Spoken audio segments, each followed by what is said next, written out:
تو آپ جو ہے 10ویں سال رمضان میں جو ہے اعتکاف فرمایا تھا، تو جبریل علیہ السلام نے آپ کو قرآن کا دور فرمایا تھا، تو پھر آپ نے کیا بولتے حجۃ الوداع کے موقع پر آپ کا آخری حج تھا، تو 11 ہجری میں احد تشریف لے گئے تھے، پھر ماہ سفر میں آپ بقی بھی تشریف لے گئے تھے۔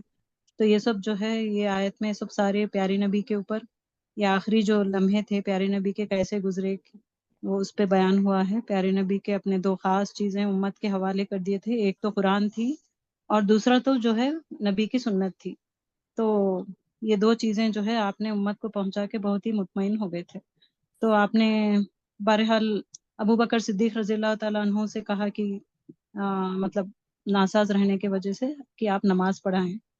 تو ایسا یہ پورا جو ہے پیارے نبی کے آخری اس میں بتایا جا رہا ہے کہ آپ کیسا ناساز ہو گئے تھے، اور فاطمہ رضی اللہ تعالیٰ عنہ سے وہ کیا کیا جو ہے سرگوشی کان میں کر رہی تھی کہ آپ تو جنت کے عورتوں کی سردار ہوگی۔ پھر دوسری بار کہا کہ میں نے تو کیا بولتے میرے بعد جو ہے آپ آ کر میرے سے ملو گی، جیسے ایسی باتیں کر رہے تھے۔ تو آپ پہ صحابہ کرام جو ہے پھر بہت ہی غمزدہ ہو رہے تھے کہ آپ کی حالت ایسی ہو رہی کہ آپ نماز تک نہیں پڑھا سک رہے تھے۔ تو جو ہے اللہ کی ذات پاک ہے، تو یہ کیا ہے کئی رسول گزرے لیکن آپ کی جو مشن تھا وہ امت کے لیے سارے جو ہے آپ پہنچا دیے تھے۔ تو نبی کو پیارے نبی کو یہی فکر تھی کہ امت میری کیسی کھری اترے گی اس پہ، کہ میں نے دو چیزیں تو چھوڑ کے جا رہے ہوں، قرآن اور سنت کے ساری چیزیں جو ہے سارے جی اللہ تعالیٰ کے جتنی جو ہے فرما برداری کریں گے یا نہیں، یہ ساری بہت فکر تھی پیارے نبی کو۔ تو جی بہرحال یہ ساری چیزیں جو ہے نبی کے آخری مرحلوں پہ یہ پوری جو ہے آیت آئی ہے، تو جی اس وجہ یہ بہت طویل آیت ہے۔ جی جی جی آیت تو بہت طویل ہے، لیکن آپ لوگوں کو شارٹ کٹ میں بیان کرنا ہے۔ جی ادیبہ، جی یہی والا آنسر۔ میم سکیا نے بہت اچھا ایکسپلین کیا، لیکن میرے پاس تھوڑی سا ڈفرینٹ نوٹس ہے، یا پھر آپ کریکٹ ہے یا آپ میرے کو چیک کر کے نہیں بتائیے کوئی میم۔ بات نہیں، ہاں تھوڑا سا، ہاں اوکے جی بولیے، جو آپ کے پاس ہے وہی بولیے آپ۔ جی جی ہاں۔ نبی کی یہ جنگ احد میں جب نبی کی وفات کے رومر اسپریڈ ہو رہے تھے، اور جب ابن قمیہ نے ان پر ایک پتھر ڈالا تھا، ہیوی اسٹون ان کے اوپر پھینکا تھا، اور وہ چکر آ گئے اور بے ہوش ہو گئے تھے، اور جبھی انہوں نے یہ بتایا کہ نبی قتل ہو چکے ہیں، اور یہ مسلمان جب یہ بات سنی تو کافی ویک پڑ گئے وہ، اور کئی لوگ تو مشرکین کے ابو سفیان کے ٹیم میں جوائن کرنے کی بات سوچی، اور کئی سوچ رہے تھے کہ جب نبی ہوتے تو پھر اللہ ان کی حفاظت کرتے، پھر وہ نہیں، ایسا نہیں ہے۔ لیکن سیدنا انس نے کہا کہ نہیں، اگر نبی نہیں رہے تو پھر ہمارا رہنا بھی یہاں پر نہیں ہے، ٹھیک نہیں ہے، اور وہ جنگ کے میدان میں کود پڑے اور بہادری سے لڑے گئے، اور اسی میں شہید ہو گئے۔ اور تبھی ہمارے نبی کو ہوش آیا، کانشیس ہوئے وہ، اور کہنے لگے کہ میں اللہ کی طرف سے بھیجا ہوا رسول ہوں، میری طرف آؤ۔ اور کوئی لوگ آئے اور کئی لوگ نہیں بھی آئے، لیکن جو لوگ ان کے پاس ہے، اس میں کعب بن ملک نے ان کی آواز سنی اور پہچان لی، اور یہ زور سے اناؤنس کرنے لگے کہ ہمارے نبی ہے ہمارے بیچ بھی۔ تبھی لوگ سب دوڑ کے ان کے پاس آئے، تب اللہ نے یہ آیات نازل فرمائی، اور یہ آیات میں یہ اللہ تعالیٰ کہہ رہے تھے کہ یہ نبی تو ہے، نبی ہی تو ہے نا، پہلے بھی جو نبی آئے تھے وہ بھی گزر چکے تھے، رخصت کر چکے تھے دنیا سے، اور یہ اللہ تو نہیں ہے جو حیم قیوم ہے، جو ہمیشہ رہنے والے ہیں۔ اس وقت یہ آیات نازل ہوئی، اور اس کے تقریباً آلموسٹ 7 ایئرز بعد ہمارے نبی کا وفات ہوئی۔ اور جب ان کی جب ایکچولی وفات جب ہوئی تھی، ابو بکر سیدنا عمر نے یہ جب بات سنی تو انہوں نے کہنے لگے کہ جو بھی یہ کہے گا میں ان کے گردن اڑا دوں گا، وہ یہ سننے کے سچویشن میں نہیں تھے، اور ابو بکر صدیق نے انہیں پول ڈاؤن کیا، اور یہ جب آیات پڑھ کر سنائی، اور کہنے لگے کہ جو کوئی بھی ہمارے نبی کو پوچھتا تھا وہ سمجھ جائے کہ وہ گزر چکے ہیں، وفات کر چکے ہیں، رخصت کر چکے ہیں، اور جو اللہ کو پوچھتا ہے وہ یہ سمجھے کہ وہ ہمیشہ ہمیشہ رہنے والے ہیں۔ اور تبھی یہ آیات پڑھ کر سنائی، اور لوگوں کو ابھی تک یہ پتہ بھی نہیں تھا اس آیات کے بارے میں۔ اور جب ابو بکر صدیق نے پڑھ کے سنایا، اور یہ جب ان کو سمجھ میں آیا،